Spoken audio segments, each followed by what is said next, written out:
నూలు నూలులో శతాబ్దాల గౌరవం, పట్టు పరంపరకు ప్రతీక, సంప్రదాయానికి శాశ్వత చిరునామా సఖీ.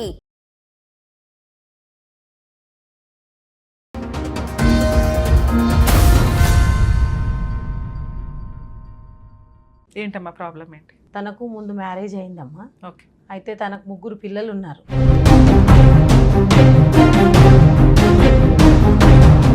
వదిలి వెళ్ళిపోయింది ఆమె. ఆయన టార్చర్ భరించలేక. ఏం చేస్తాడు అతను? బాగా కొట్టడము.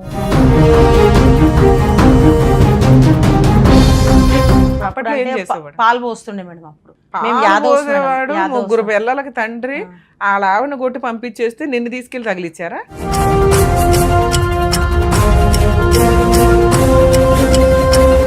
ఇయర్స్ అప్పుడు పెళ్లి చేసుకోవడానికి కారణం అది పైగా 3 పిల్లలున్న. అంటే మా నాన్న బీద మనిషి ఉండే మేడం. చాలా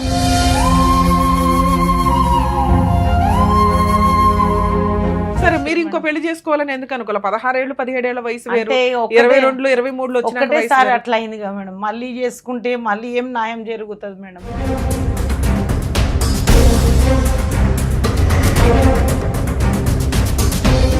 అప్పటికి 16 ఏళ్ళు, ఆయనకి అప్పుడే 3 పిల్లలు. పిల్లలంటే ఆయన వయసు చాలా పెద్ద ఆయన మేడం. మా అక్క కన్నా పెద్ద ఆయన.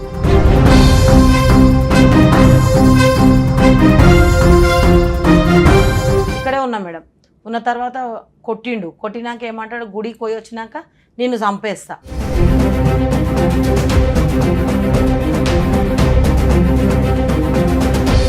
మా నాన్న దగ్గరే ఉన్నా, కష్టం చేసుకుంటా బతుకుతున్నా బట్టల షాప్లో. ఇప్పుడు మీరు చెప్పేదానికి ఏంటి ఎవిడెన్స్? రమ్య గారు నమ్మితే చాలా, కోర్టు నమ్మ అవసరం లేదా? అసలు లీగాలిటీని టచ్ చేయడానికి కూడా నీకు అర్హత లేదు.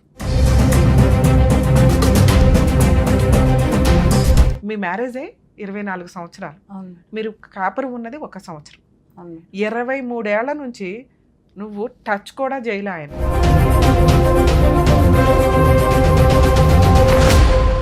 మేడం నమస్తే. నమస్తే. మీ పేరేంటి? ఎక్కడి నుంచి వచ్చారు? ప్రసన్న అమ్మ, దూల్పేట నుంచి వచ్చినాము. ఏంటమ్మా ప్రాబ్లం ఏంటి? ఏం లేమ్మా, నాకు మ్యారేజ్ అయ్యి 24 ఏళ్ళు అవుతుంది. తనకు ముందు మ్యారేజ్ అయిందమ్మా. ఓకే. అయితే తనకు 3 పిల్లలు ఉన్నారు. 3 పిల్లలు. మీ వయసు ఎంతమ్మా ఇప్పుడు? నాకు 41 మేడం. 24 ఇయర్స్ బ్యాక్ అంటే 16 ఇయర్స్ ఉన్నాను మేడం. 16 ఇయర్స్ అప్పుడు పెళ్లి చేసుకోవడానికి కారణం అది పైగా 3 పిల్లలున్న. అంటే మా నాన్న బీద మనిషి ఉండే మేడం. చాలా. మీరు ఎంతమంది అమ్మా? మేము 3 అక్క చెల్లెలు మేడం. మీరు ఎన్నో ఆవిడ? నేను 2 ఆమె. పెద్ద ఆమె కూడా, ఈమె చిన్న ఆమె, నేను 2. అయితే ఆయనకు ముందు మ్యారేజ్ అయింది మేడం. 3 పిల్లలు వదిలి వెళ్ళిపోయింది ఆమె. ఆయన టార్చర్ భరించలేక. ఏం చేస్తాడు అతను? బాగా కొట్టడము, టార్చర్ చేయడం. తినడానికి ఏం చేస్తాడు పని? ఇప్పుడు పని అంటే మేడం ఇప్పుడు పాలు పోస్తుండే మేడం. అప్పుడు పోసేవాడు. 3 పిల్లలకి తండ్రి. వాళ్ళ ఆవిడని కొట్టి పంపించేస్తే నిన్ను తీసుకెళ్లి తగిలిచ్చారా? అంటే ఆయనకు ఆస్తి ఉంది మేడం. మా మామయ్యది ఆస్తి ఉంది. అయితే పాలు అంటే మీకు తెలిసిన వాళ్ళ? మా మేనత్త కొడుకు మేడం. మేనత్త? మా నాన్న వాళ్ళ అక్క కొడుకు. అయితే బయట పిల్లని తెచ్చి. ఆయన వయసు ఎంత? మీ వయసు ఎంత? నాకన్నా 16 ఏళ్ళు, ఆయనకి అప్పుడే 3 పిల్లలు. ఆయన వయసు చాలా పెద్ద ఆయన మేడం. మా అక్క కన్నా పెద్ద ఆయన. సరే, మీ అక్క అంటే నీకంటే 2-3 సంవత్సరాలు పెద్దది ఉంటుంది. ఆయన ఎంత పెద్దోడు? ఇప్పుడు ఎంత ఉంటుందో మేడం ఆయనది. అయితే నీకు ఆయనకి ఎన్ని సంవత్సరాలు తేడా? 10-15 సంవత్సరాలు పెద్ద ఉంటారు మేడం. అయితే ఆయన 3 పిల్లలను వదిలేసి వెళ్ళిపోయింది మేడం. ఆమె పాప చిన్న ఉండగానే వెళ్ళిపోయింది. ఒక 5-6 సంవత్సరాలు అయినాక ఆయనకు బయట పిల్లని చేస్తే పిల్లలను మంచి చూడదు అని పిల్లలు కూడా వదిలేసి వెళ్ళిపోయింది మేడం. ఆయన టార్చర్ భరించలేక పిల్లలను వదిలి వెళ్ళిపోయింది. ఒకటి నువ్వు చిన్న పిల్లవి. అవును మేడం. మైనర్వి. అవును మేడం. మేనమామ ఆయన బిహేవియర్ ఎలా? మేనమామ కొడుకు, మేనబావ. ఆయన బిహేవియర్ ఏంటి, వాళ్ళ బ్యాక్గ్రౌండ్ ఏంటని మీ పుట్టింటికి అందరికీ తెలుసు. 2 అటువైపు ఉన్నది అమ్మమ్మ తాతయ్యలు. అవునా? అరే, ఈ పసిపిల్లని తీసుకెళ్లి ఆడి చేతిలో పెట్టకూడదు అని అనిపించలేదా? నువ్వు ఇప్పుడు ఆయన 3 పిల్లలు ఉంటే వాళ్ళతో పాటు నువ్వు ఒక అక్క క్యారెక్టరే తప్ప 3 పిల్లల్ని పోషించేంత క్యారెక్టర్ కాదు. ఆమె వెళ్ళిపోయినాక 5 సంవత్సరాల వరకు అట్లనే ఉన్నాడు మేడం ఆయన. అయితే ఇక బయట పిల్లని తెస్తే పిల్లలను మంచి చూడది. మా మేనమామ బీద అయిన కదా, ఆయన పిల్లని తెచ్చి చేస్తే మంచి చూసుకుంటది పిల్లలనని మా ఆడపరచు తీసుకెళ్లి మా నాన్నకు ఇక ఇది చేసిరు మేడం. ఒక స్కూల్లో, గవర్నమెంట్ స్కూల్లో పెళ్లి చేసిరు మేడం. పత్రికలు ఏం లే, ఫొటోస్ ఏం లే మేడం. మా నాన్న ఏం చేసినంటే ఒక 20-30 మంది భోజనం పెట్టించి చేసిండు మేడం. తన ఇక నాకు కూడా చేసుకున్న తర్వాత నన్ను కూడా అదే టార్చర్ పెట్టడము, కొట్టడము, ఇదే మేడం. సేమ్ ఆమె పెద్ద ఆమెకు చేసినట్టే నన్ను కూడా చేస్తే మీకు ఎంతమంది పిల్లలు? నాకు లేరు మేడం, సంవత్సరమే ఉంచిండు మేడం అక్కడ నన్ను. ఓకే, అతనితో ఉన్నది సంవత్సరమే మేడం. అయితే ఏం చేసిండంటే ఇదే టార్చర్ పెట్టడము. మళ్ళీ ఏమంటాడంటే లాస్ట్ రోజు ఇద్దరికి 2 సార్లు పెట్టించినాం మేడం పెద్దవాళ్ళ దాంట్లో. అయితే వాళ్ళు ఏం చేసిరంటే చెప్పినా కానీ తను మళ్ళీ అదే నడుస్తుంటే ఇక అట్లా అయినా మా నాన్న చేసిండు కదా బీదోడు, మా నాన్న పోయి ఉంటే మంచిగా ఉండదని ఇక్కడే ఉన్నా మేడం. ఉన్న తర్వాత కొట్టినాక ఏమంటాడు, గుడికి పోయి వచ్చినాక నిన్ను చంపేస్తా అన్నాడు మేడం, ప్రాణంతో చంపేస్తా. అయితే ప్రాణ భయంతో వెళ్ళిపోయినా మేడం. 2 సార్లు పెద్దోళ్ళ దాంట్లో పెడితే కూడా ఆయన మారలేడని ఇక వెళ్ళిపోయినా మేడం. మా నాన్నతానే ఉన్నా మేడం. మా నాన్నకు కొడుకులు లేరు మేడం. మా మమ్మీ చనిపోయి 16 సంవత్సరాలు అయింది మేడం. మా నాన్న దగ్గరే ఉన్నా, కష్టం చేసుకుంటా బతుకుతున్నా బట్టల షాప్లో. పెద్ద మనుషుల పంచాయతీలు అవేం జరగలేదా? ఎందుకంటే మీ మేనబావే కదా. చేసిండు మేడం, 2 సార్లు చేస్తే కూడా తన మారాలే. సేమ్ ఆ పెద్ద ఆమెకు చేసినట్టే టార్చర్ చేయడం, కొట్టడం. సిస్టర్ కి మ్యారేజ్ అయిందా? అందరికి అయింది మేడం, అందరికి అయింది. చెల్లి ఏం చేస్తుంది? బాబు ఉన్నాడు మేడం ఒక్కడిని. హస్బెండ్ ఏం చేస్తారు? వాళ్ళ కిరాణా షాప్ లో జాబ్ చేస్తారు. మీ అక్క కాపురం వాళ్ళు ఉన్నారు మేడం, 2 కొడుకులు, ఒక పాప. ఆవిడ కాపురం చేసుకుంటుంది, ఈవిడ కాపురం చేసుకుంటుంది. నేనే మా నాన్న దగ్గర ఉన్నాను. మీ అమ్మగారు చనిపోయారు 16 ఏళ్ల క్రితం. అంటే అప్పటికి నువ్వు వచ్చి 5 ఏళ్ళు, 3 ఏళ్ళు 4 ఏళ్లకి మీ అమ్మగారు చనిపోయారు. మీ నాన్న చూసుకుంటూ నువ్వు ఉన్నాను మేడం. మీకేమన్నా కనీసం ఏమన్నా ఈ 20 ఏళ్లలో 15 ఏళ్లలో మీరు ఏమైనా ఆస్తులు సంపాదించుకున్నారా? ఇల్లు గడుస్తాం అంతే మేడం. మా నాన్న చేస్తుండే మేడం, డైలీ నాకేమన్నా తెచ్చిస్తుండే 400 500. అందులోనే మాకు ఇద్దరికి మా నాన్న హెల్త్ బాగుండకపోతుండే మేడం. మా నాన్నకు మందులు అది ఇది మేము అంతే బతికినాం మేడం. తర్వాత ఇప్పుడు యాదవ్ సంఘంని మా నాన్న చనిపోయింది మేడం. ఇప్పుడు ఈ ఏప్రిల్ వస్తే 2 సంవత్సరాలు అవుతుంది మా నాన్న చనిపోయి.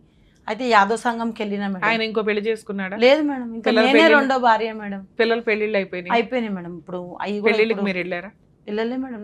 నాకు అసలు ఏం వీళ్ళు ఉంటారు కదా. అమ్మమ్మ వాళ్ళు కాదు మేడం, మా నాన్న వాళ్ళ అక్క కొడుకు. సరే, వాళ్ళు ఉంటారు కదా, అత్త మామ. చనిపోయింది మేడం మా అత్తమ్మ. మామయ్య కూడా చనిపోయాడు. మామయ్య అయితే నా పెళ్లి కాకముందే చనిపోయారు.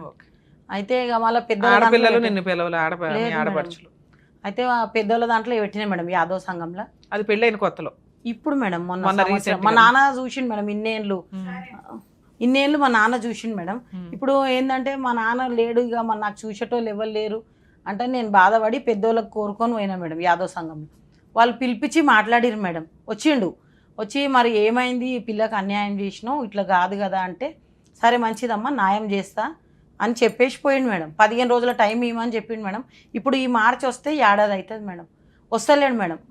ఫోన్ చేస్తే ఏమంటున్నాడంటే లీగల్గా పోమ్మను, ఏం చేస్తుందో చెయ్యమను, లీగల్గా పోమ్మను అని అంటున్నాడంట మేడం. వస్తలేడు. ఇక వాళ్ళకి పెద్దోళ్ళకు అడిగితే వాళ్ళు ఏమన్నారంటే పోలీస్ స్టేషన్కి పోవమ్మా అని చెప్తే అఫ్జల్గంజ్ పోలీస్ స్టేషన్కి వెళ్ళినా మేడం. వాళ్ళు ఏమన్నారు ఉమెన్స్ పోలీస్ స్టేషన్కి వెళ్ళమన్నారు మేడం. అక్కడ పోతే ప్రూఫ్ అడుగుతున్నారు మేడం వాళ్ళు. పెళ్లి ఫొటోస్ ఉన్నాయా, కార్డ్స్ ఉన్నాయా అంటే తనకు 2వ పెళ్లి అని భయపట్టి యాదగిరిగుట్టకు తీసుకుపోయి 2 దండలు మార్చిపించుకొద్దామన్నారు. మా నాన్న ఇక నా కూతురు కదా అన్నట్టు ఒక 20-30 మంది ఫంక్షన్ చేసిండు. నా దగ్గర ప్రూఫ్ లేవు మేడం అని చెప్తే మీ ప్రోగ్రామ్ చూసి ఇక్కడ వచ్చిన మేడం, మీ సాయం కోరుకొని వచ్చిన మేడం. ఏం సాయం అమ్మా, సెన్స్ ఉండాలి. లీగల్ ప్రొసీడింగ్స్లో మీరు పోలీస్ స్టేషన్కి వెళ్తేనే మీకు జరగాల్సిన న్యాయం 50% అన్నా జరిగిద్ది. అక్కడ జరగకపోతే ఇక్కడ ఏదన్నా కానీ. ఇప్పుడు మీరు చెప్పేదానికి ఏంటి ఎవిడెన్స్? రమ్య గారు నమ్మితే చాలా, కోర్టు నమ్మ అవసరం లేదా? ఇప్పుడు అవతల వ్యక్తి రమ్య గారు ఫోన్ చేస్తే ఎప్పుడు భయపడతాడో తెలుసా? ఊరిని లీగల్గా వెళితే తోలు తీసేస్తారు, ఈవిడ కోర్టులో కేసులు వేస్తే నేను మెయింటెనెన్స్ కట్టాలి, నష్టపరిహారం కట్టాలి, కొన్ని సంవత్సరాలు కోర్టుల చుట్టూ తిరగాలి, అడ్వకేట్ ఫీజులు అవుతాయి. అదేదో మేడం ఫోన్ చేసినప్పుడే సెటిల్ చేసుకోవడం బెటర్. లేదా మేడం మేము బయట సెటిల్ చేసుకుంటామండి, మా ఆవిడని పంపించండి అని చెప్పడం. ఇవి ఎప్పుడు జరుగుతాయో తెలుసా?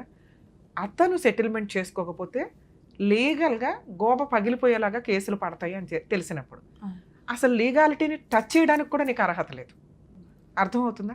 అటువంటి అప్పుడు పెద్ద మనుషులు మాట్లాడినా ఆఫ్టర్ ఆల్, రమ్య గారు మాట్లాడినా ఆఫ్టర్ ఆల్, నువ్వు వెళ్ళి అడిగినా ఆఫ్టర్ ఆల్.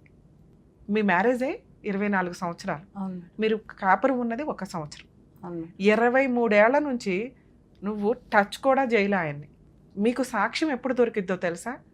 పెళ్ళైన 2 ఇయర్స్కో 3 ఇయర్స్కో 4 ఇయర్స్ కన్నా ట్రై చేసావు, మారతాడు అనుకున్న మార్ల పట్మని వెళ్ళి పోలీస్ స్టేషన్లో కంప్లైంట్ ఇస్తే మీ నాన్న ఉండేవాడు. ఓకే. 2, పెళ్ళికి వచ్చిన భోజనాలు వచ్చిన ఆ 30 మందిలో 2 ఉండేవాళ్ళు. 3, ఇంకెవరన్నా వాళ్ళ ఫ్యామిలీ మెంబర్స్లో అవునండి మేము కూడా వెళ్ళాం, వీళ్ళిద్దరూ భార్యాభర్తలే 1 సంవత్సరం పాటు కలిసి ఉన్నారని ఐ విట్నెస్ ఉండేవాళ్ళు. వాళ్ళని కూడా నమ్మం కానీ కనీసం ఉండేవాళ్ళు. నిజం ఎప్పుడు నిజమేగా, కోర్టుకి రీచ్ అవుతుంది. దాన్ని బట్టి మీ అడ్వకేట్ కోర్టుని ఎట్లా ఒప్పించుకోవాలని చూసేవాళ్ళు. ఆఫ్టర్ 23 years తర్వాత మేడం న్యాయం చేయండి అంటే ఈ 23 years ఎలా బతికావు? ఇండివిజువల్గా నీ సెల్ఫ్ రెస్పెక్ట్ తోటి నువ్వు కష్టపడి నువ్వు బతుకుతూ వచ్చావు. ఈ రోజున ఆయన దగ్గర డబ్బులు అడగాలని ఎందుకు అనుకున్నావు? కాదు మేడం, అసలు ఇంకో పెళ్లి చేసుకోవచ్చు, మీ లైఫ్ మీరు చూసుకోవచ్చు. మా నాన్నకు అన్న మేడం, నాకు న్యాయం చేయరా, ఇదే నాన్న అది బతుకు ఇట్లా చేసేసిండ్రు అంటే ఇక అక్క కొడుకు కదా మేడం, ఆయన ఏం చేసినంటే అవుతుంది అవుతుంది అవుతుంది అంటే అక్క కొడుకు కోసం కూతురు నాశనం అయిపోయినా పర్లేదా? అదే అట్లనే చేసిండు మేడం, నా జీవితం పాడు చేసి. సరే మీరు ఇంకో పెళ్లి చేసుకోవాలని ఎందుకు అనుకోవాలి? 16 ఏళ్ళు 17 ఏళ్ల వయసు వేరు, 22 23 ఒకటేసారి అట్లా అయింది కదా మేడం. మళ్ళీ చేసుకుంటే మళ్ళీ ఏం న్యాయం జరుగుతుంది మేడం? అరే మీరు చక్కగా ఉన్నారు తల్లి, మిమ్మల్ని చూసి మీ క్యారెక్టర్ చూసి వచ్చేవాళ్ళు బోడు మంది ఉన్నాను ఉంటారు. మేడం, కానీ కళ్ళకు అద్దుకొని చేసుకుంటారు. ముందే అట్లా అయింది, మళ్ళీ చేసుకుంటే మళ్ళీ ఏం ప్రాబ్లమ్స్ వస్తాయని అరే అది కూడా చూసేస్తే అయిపోయేది కదా. ఎందుకంటే ఒకటి చెత్తాడని ఇప్పుడు సమాజం అంతా మగాళ్ళు చెత్తోళ్ళు కాదుగా, మంచోడు ఎక్కడొక్కడ ఉంటారు కదమ్మా మీకు తగ్గ వాళ్ళు.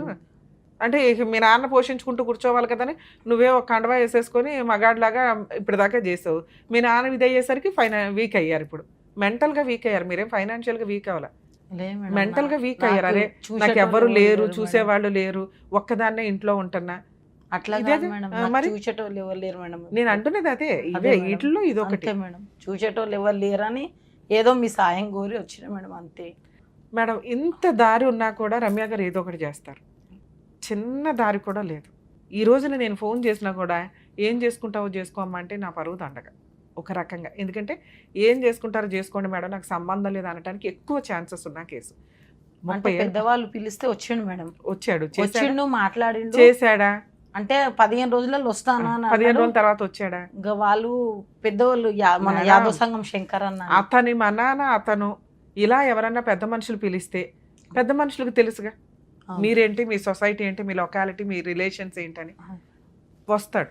ఎందుకంటే ఏరియాలో ఆ పెద్ద మనుషులు ఊరుకోరు కాబట్టి, అలాగే మీ కుల పెద్దలు ఊరుకోరు కాబట్టి వస్తాడు.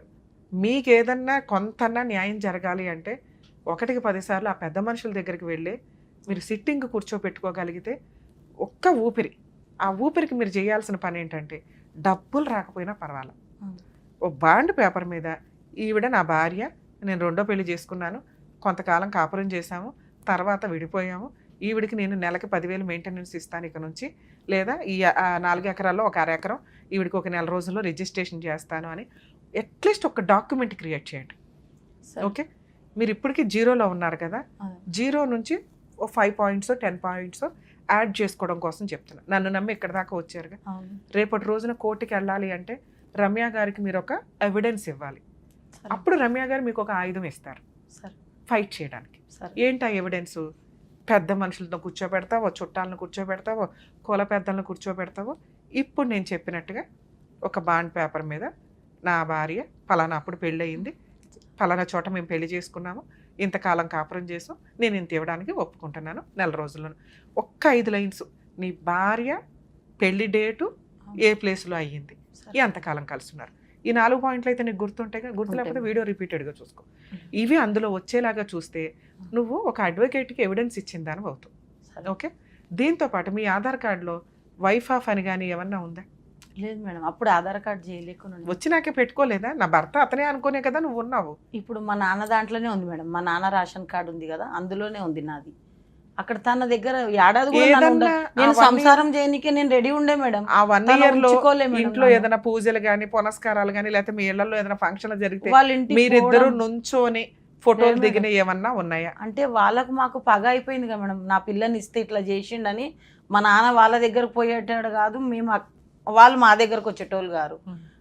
వాళ్ళ తమ్మునికి మా పెద్దనాన్న బిడ్డని ఇచ్చినాం, వాళ్ళ దగ్గరికి పోతాం వస్తాం కానీ ఈయనతో మాకేం టచ్ లేదు మేడం. ఒక్క ఫోటో కలిపి దిగలేదు మేడం. పూజ పునస్కారం వ్రతము ఏం చూసి నమ్మాలి నిన్ను? నాకు అర్థం కాలే. కొంచెం అన్న ఉండాలి కదా. మరి రమ్య గారి దగ్గరికి వెళ్తాను, ఆవిడ దగ్గరికి వెళ్తే ఏదో సాక్ష్యం పట్టుకొని వెళ్ళాలి.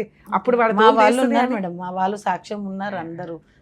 నిన్ను మీ సిస్టర్ను మేము ఎందుకు నమ్మాలి? ఆయనకు ఆస్తుంది నిజమే మీరు చెప్పింది, కోర్టు ఎందుకు నమ్ముతుంది? సరే రమ్య గారు నమ్ముతారు, కోర్టు ఎందుకు నమ్ముతుందమ్మా? కోర్టుకి కావాల్సింది నిజం కాదు, నిజంతో పాటు సాక్ష్యం కావాలి.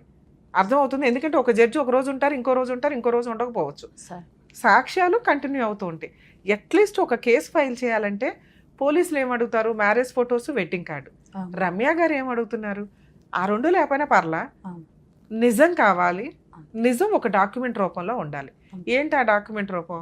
కనీసం మీరు ఆధార్ కార్డు, వైఫ్ ఆఫ్ ఫలానా, అది లేదు మేడం, నేను ఉన్నదే నెల రోజులు అంటున్నారు. సంవత్సరం కాస్త నెలలకు వెళ్ళిపోయింది అది.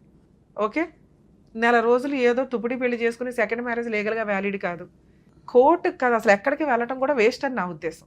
మీరు ఇంకా ఈ టైప్ ఆఫ్ తిరగడం వల్ల జీరో, మీరు ఇంకా బాధపడడం తప్ప. ఎందుకంటే న్యాయంగా ఒక్కసారి ఆలోచించండి. 4 నెలల కాపురానికి 25 ఏళ్ల తర్వాత వెళ్ళి కేసు వేస్తాను అంటే ఒక్క ఎవిడెన్స్ కూడా లేకుండా, కనీసం మీరు ఎక్కడైనా గ్రూప్లో మేమిద్దరం భార్యాభర్తలు అని పక్క పక్కన నుంచున్న ఫోటో ఉన్నా కూడా మాకు ఎవిడెన్స్ దొరికినట్టు లెక్క కేసు వేయాలి అంటే. మీరు చెప్తున్నది ఎందుకు నమ్మాలి? ఒక్కసారి లాజిక్ ఆలోచించండి. ఇప్పుడు ఎవరో ఒకడు వచ్చేసి ఈవిడ నా భార్య అండి అంటే నమ్మేస్తామా మేము? ఏ రకంగా నీ భార్య అయ్యా ఎవిడెన్స్ చూపించి అంటాం. సేమ్ అదే జరిగిద్దిగా. మేము ఇక్కడ కూర్చున్న ఒక వ్యక్తి వచ్చి మీరు నా భార్య అంటే మీరు ఊరుకుంటారా? లెగిసాండి గోమ మీద ఒకడు బిగుతారు. అప్పుడు వాడు ఏం చూపించాలి? మాకు ఫొటోస్ చూపించాలి. అర్థమవుతుందా? అదే స్త్రీనే అట్లా అన్నప్పుడు మరి పురుషుడిని అంటే కూడా అతను అట్లా అంతేగా. కానీ మీరు చెప్తున్నది నిజం. సెకండ్ మ్యారేజ్ మేనమామ పలానా చోటకి తీసుకెళ్లారు. ఈ నిజానికి సాక్ష్యం చాలా ఇంపార్టెంట్. మీరు ఏ కోర్టుకి వెళ్ళాలన్నా, ఏ పోలీస్ స్టేషన్కి వెళ్ళాలన్నా, కనీసం ఏదో అడ్వకేట్తో నోటీస్ పంపించాలన్నా ఇవి ఇంపార్టెంట్. కానీ గ్రామ పెద్దలు, కుల పెద్దలు వీళ్ళకి ఏంటంటే వాళ్ళకి నిజం తెలుసు కాబట్టి ఇప్పుడు నేను ఎట్లా ఇక్కడ కూర్చొని ఏదో ఒక సెటిల్మెంటో ఫోన్లు చేసి బెదిరించడం, ఉన్నంతలో వాళ్ళకి కౌన్సిలింగ్ ఇవ్వడం ఏదో ఒకటి చేస్తూ ఉంటాం కదా. 90% కేసులు సెటిల్మెంట్లు అవుతున్నాయి. అవ్వని కేసులనే లీగల్గా ఎలా ప్రొసీడ్ అవ్వాలి, ఏంటి ఫ్రీ సర్వీసులు ఎక్కడ ఉన్నాయి, ఎలా ఉన్నాయని చెప్పి పంపిస్తున్నాను. ఓకే, మన దాంట్లో జీరో. ఓకే, ఏదన్నా ఉంటే రమ్య గారే చేసేసేవాళ్ళు. సో ఆ జీరోని ఒక్క పాయింట్ అన్నా నువ్వు యాడ్ చేసుకోవాలి అంటే ఓన్లీ ఇందాక నేను చెప్పినట్టు మీ పెద్ద మనుషుల దగ్గర ఓ డాక్యుమెంట్ ఏదైనా క్రియేట్ చేసుకోండి. అలాగే మీరు ఏమన్నా చూడండి, ఎక్కడన్నా మీ ఇద్దరు కలిసి దిగిన ఫోటో ఏదన్నా ఉందా, ఎక్కడో ఒక్కడ పిల్లలతో పాటు నుంచొని దిగడం ఏదన్నా ఒక్కటున్నా ఇంకొక సపోర్టింగ్ దొరికిద్ది. లేకపోతే ఆరాంగా బ్రెయిన్లోంచి ఈ ఆలోచన తీసేయండి తల్లి. అతను నీ భర్త కాదు, నువ్వు అతని భార్య కాదు. కుదిరితే ఏదైనా సెకండ్ మ్యారేజ్ చేసుకొని హ్యాపీగా ఉండండి. లేదు ఇందాక నేను చెప్పినట్టు డాక్యుమెంట్ తీసుకురాగలిగితే అడ్వకేట్ని పెట్టుకున్న ఊపిరి కనీసం స్టార్ట్ చేయడానికి ఒక నోటీస్ పంపిస్తే, ఓహో ఈవిడేదో కేసు వేస్తుందేమో, ఎందుకు వచ్చిన వాళ్ళ ఐ విట్నెస్లు ఉన్నారంటుంది, ఒక బాండ్ పేపర్ మీద నేనే ఒప్పేసుకున్నాను, దాన్ని బేస్ చేసుకుని కేసు వేసుకోవడానికి అవకాశం ఉంది. ఇక ఓ పొలమని ఏమీ వేయొద్దు, డొమెస్టిక్ వైలెన్స్ కేసు ఒకటి వేయండి. సఖీ సెంటర్కి వెళ్ళి ఆ పేపర్ ఉంటే, లేదో ఒక చిన్న లాయర్ని పెట్టుకున్న వాళ్ళే దగ్గరుండి తీసుకెళ్ళి, ఎందుకంటే మీరు మాట్లాడే విధానం వేరు ఉంటుంది, అడ్వకేట్ ఎక్స్ప్లెనేషన్ వేరుగా ఉంటుంది. సో వాళ్ళ ద్వారా వెళ్ళి మంత్లీ మెయింటెనెన్స్ ఒక 10,000 20,000 కావాలని వేసుకుంటే నీకు కేసు ఎంటర్టైన్ అయ్యింది అనుకో, మిమ్మల్ని కోర్టు నమ్ముతున్నట్టు లెక్క. గెలుస్తారా గెలవరా తర్వాత సంగతి. ముందు రిజిస్టర్ అవ్వాలి కేసు అనేది. ఇక రిజిస్టర్ అయినాక అతని ప్రాపర్టీలో షేర్ అడుగుతారా ఏంటి అనేది నిజాయితీగా న్యాయంగా ఆలోచించుకోండి. ఎందుకంటే మీకు అసలు మీకు సంపాదించింది ఏమీ లేకపోతే మీకు చిల్లిగవ్వ కూడా లేదు. అంటే మా మామయ్య ఆస్తి మేడం, మా మామయ్య ఆస్తి తన బాబులు తన సంపాదించింది కాదు, మా మామయ్య ఆస్తి ఉంది మేడం. మీరు ఏమడుగుతున్నారంటే మీ మామగారి స్వార్జితం అదంతా వారసత్వంగా వచ్చింది, మీ హస్బెండ్ సంపాదించిందో వాళ్ళ పిల్లలు సంపాదించిందో కాదు అంటున్నారు. ఓకే మేడం, యాక్చువల్గా మీ హస్బెండ్ సంపాదించింది ఏదన్నా ఉన్నా కూడా మీకు వ్యాలిడిటీ లేదు. అలాంటిది వారసత్వపు ఆస్తి మీద మీకు అస్సలు రైట్స్ లేవు. సో మ్యాక్సిమం చాలామందికి డౌట్ ఉంటుందండి, సెకండ్ వైఫ్ ఫస్ట్ వైఫ్ చనిపోయో డైవర్స్ తీసుకోనో సెకండ్ మ్యారేజ్ చేసుకుంటే, సెకండ్ మ్యారేజ్ చేసుకున్న వైఫ్కి అలాగే ఫస్ట్ మ్యారేజ్ చేసుకున్న వైఫ్కి వారసత్వపు ఆస్తుల మీద ఎటువంటి హక్కులు ఉండవు. ఓన్లీ భర్త సంపాదించిన ఆస్తి మీద మాత్రమే లీగల్ వైఫ్ అయితే రైట్స్ ఉంటాయి తప్ప వారసత్వపు ఆస్తి మీద హక్కుల మొత్తం కూడా వారసులకి మాత్రమే ఉంటాయి. ఇక్కడ వారసులు ఎవరు? మీ హస్బెండ్ ఫస్ట్ భార్య యొక్క 3 పిల్లలు. మీకు వారసులు లేరు. ఓకే, మీకు రైట్స్ లేవు మీ మామగారి ఆస్తి మీద. అలాగే ఇతను సంపాదించిన ఆస్తి మీద కూడా మీకు ఎటువంటి రైట్స్ లేవు, ఎందుకంటే ఈయనేమీ సంపాదించలే. సో ఫస్ట్ వైఫ్ తోటి విడాకులు అవ్వలేదు కాబట్టి ఈయన సంపాదించినా కూడా మనకి ఎట్లాంటి రైట్స్ లేవు. మీరు మిగతా కేసులతో మీ కేసు పోల్చుకోకండి. మీరు చేసుకున్నది మైనర్ మ్యారేజ్, కాపురం చేసింది చాలా తక్కువ, విడిపోయి సిల్వర్ జూబ్లీ నడిచిపోతున్న సందర్భం, ఒక్క ఎవిడెన్స్ కూడా లేదు. బ్రెయిన్లో నుంచి కేసులు, లీగాలిటీ, పోలీస్ స్టేషను ఇవన్నీ డిలీట్ చేసుకొని ప్రశాంతంగా ఉండడం ఎట్లా, మంచిగా ఎవరైనా దొరికితే మ్యారేజ్ చేసుకోవడం ఎట్లా చూసుకుంటే బెటర్ అనేది నా ఉద్దేశం. లేదు మేడం నేను ఇతని దగ్గరే పోరాడతానంటే ఓన్లీ మెయింటెనెన్స్ మాత్రమే ఇప్పించగలం. ఓకే, ఆస్తుల్లో ఎటువంటి వాటాలు ఇప్పించలేం. అది ఎప్పుడు ఇందాక నేను చెప్పిన ఏదన్నా ఒక డాక్యుమెంట్ క్రియేట్ అయితే 10లో 1% ట్రై చేయడానికి మాత్రమే పనికొస్తుంది. అంటే 0 రిజల్ట్ గురించి ఎంతసేపు మాట్లాడుకున్నా దండగే. అన్నీ ఉన్న అమ్మాయిలకే కోర్టులో మేము రిజల్ట్లు ఇప్పించలేక ఇగో ఇట్లా టీవీ షోలు ఉన్నంతలో మేము ఎంతో అంత చేయగలుగుతున్నాం సర్వీస్ మోటివ్ కానీ. మీ దగ్గర 1 పాయింట్ తీసుకొని వచ్చి కేసులు వేస్తాము అంటే చాలా కష్టం. అయినా మీ హోప్స్ వేస్ట్ చేయకుండా ఉండడం కోసమని మిమ్మల్ని నిరుత్సాహంగా పంపించకూడదన్న ఉద్దేశంతో ఇది ఒక్కటి చెప్పి అది జరగదని నాకు తెలుసు కానీ మీకు తెలియదుగా. పెద్ద మనుషుల దగ్గర భూప్రపంచంలో ఎవరు కూడా ఇలా రాయరు అవును నా భార్య. ఎందుకంటే మీ దగ్గర 5,000 లేనప్పుడు ఎవడన్నా 5 ఇస్తాడా? ఇచ్చేవాడైతే డబ్బులే ఇస్తాడు. రా అమ్మ కాపురమే చేద్దాం అంటాడు. మీ నాన్నగారు చనిపోయి 2 years అయితే మీరు సింగిల్గా ఉన్నారని తెలుసు. ఆయనకా పిల్లలు పెళ్ళిళ్ళు అయిపోయి ఉన్నాడు. ఆయన మీకంటే ఇప్పుడు మీకు 44 అంటే ఆయన 54 60 ఉంది. మీరు దొరుకుడే ఎక్కువ. ఇప్పుడు పిలిచినా మీరు వెళ్తారు కానీ మిమ్మల్ని పిలవడానికి ఆయన ఇష్టపడట్లేదు. అలాంటి ప్రొసీడింగ్స్లో ఒక డాక్యుమెంట్ రాస్తాడు అనేది ఆశ్చర్యకరమైన విషయమే. ఏమన్నా అలాంటి అద్భుతం ఏదైనా జరిగితే హ్యాపీ. అలాంటిది ఒకటి జరిగినప్పుడు మీరు ఏ అడ్వకేట్ని పెట్టుకున్నా ఒక ట్రయల్ అయితే వేయచ్చు. ఎందుకంటే మీకు లీగల్గా ఒక ఎవిడెన్స్ దొరికినట్లు లెక్క. ఈ ఎపిసోడ్లో చాలా వరకు తెలుసుకోవాల్సిన పాయింట్ ఏంటంటే ఎప్పుడైనా కానీ ఒక మ్యారేజ్ని కోర్టుకి ఎస్టాబ్లిష్ చేయాలి అంటే మ్యారేజ్ ఫొటోస్ ఉండాలి, వెడ్డింగ్ కార్డు ఉండాలి, అలాగే మ్యారేజ్ రిజిస్ట్రేషన్ సర్టిఫికేట్ ఉండాలి. ఇవి లేకుండా ఈయన నా భర్త ఈవిడ నా భార్య అనుకోవడం వల్ల యూజే లేదు. కొన్ని సందర్భాల్లో ఎప్పుడు మ్యారేజ్ అయిన వాళ్ళకి వెడ్డింగ్ కార్డులు దాచుకోము ఉండవు. కానీ మ్యారేజ్ నిజం అయితే కనుక వెడ్డింగ్ కార్డ్స్ మళ్ళీ కొత్త ప్రింట్అవుట్ చేసుకొని కోర్టుకి సబ్మిట్ చేయొచ్చు మ్యారేజ్ ఫొటోస్ ఉంటాయి. మరి మ్యారేజ్ ఫొటోస్ కూడా లేవు. లేకపోతే వాళ్ళ మ్యారిటల్ రిలేషన్లో వ్రతాలో పూజలో పునస్కారాలు పిల్లలు పెళ్ళిళ్ళు చేస్తున్నప్పుడు కలిసి నుంచోనున్న ఫొటోస్ ఉంటాయి. మీరిద్దరూ భార్యాభర్తలే అనేది సొసైటీ నమ్ముతుంది, చుట్టుపక్కల వాళ్ళకి తెలుసు. కాబట్టి అటువంటి ఫొటోస్ని పెట్టి కూడా కోర్టులో మనం పిటిషన్స్ వేయడానికి అవకాశం ఉంటుంది. రీసెంట్గా సుప్రీంకోర్టు ఇచ్చిన జడ్జిమెంట్స్లో సెకండ్ వైఫ్ ఫస్ట్ వైఫ్ తోటి విడాకులు తీసుకోకుండా ఉన్న కేసుల్లో సెకండ్ వైఫ్ కానీ సెకండ్ వైఫ్ పిల్లలు కానీ వారసత్వపు ఆస్తులకి ఎంటర్టైన్ అవుతారా అంటే సెకండ్ వైఫ్ ఎప్పుడూ కూడా ఎంటర్టైన్ అవ్వదు.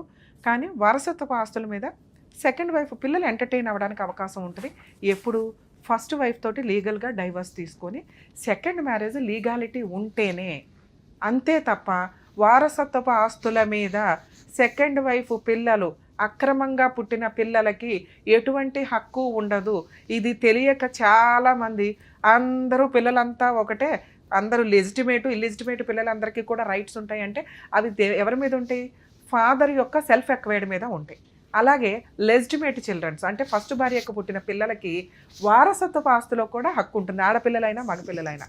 కానీ ప్రాపర్ మ్యారేజ్ లీగాలిటీ లేని సెకండ్ వైఫ్కి పుట్టిన పిల్లలకి వారసత్వపు ఆస్తులో ఎటువంటి హక్కు ఉండదు. అలాగే అతని సెల్ఫ్ ఎక్వైర్డ్ అంటే తండ్రి యొక్క సెల్ఫ్ ఎక్వైర్డ్ మీద మాత్రమే ఆ పిల్లలకి ఈ పిల్లలకి కూడా హక్కు ఉంటుంది. సో ఇది కొత్తగా వచ్చిన అప్డేటు. తెలియకపోతే కొంచెం తెలుసుకొని లీగల్ ఫైటింగ్కి వెళ్ళండి.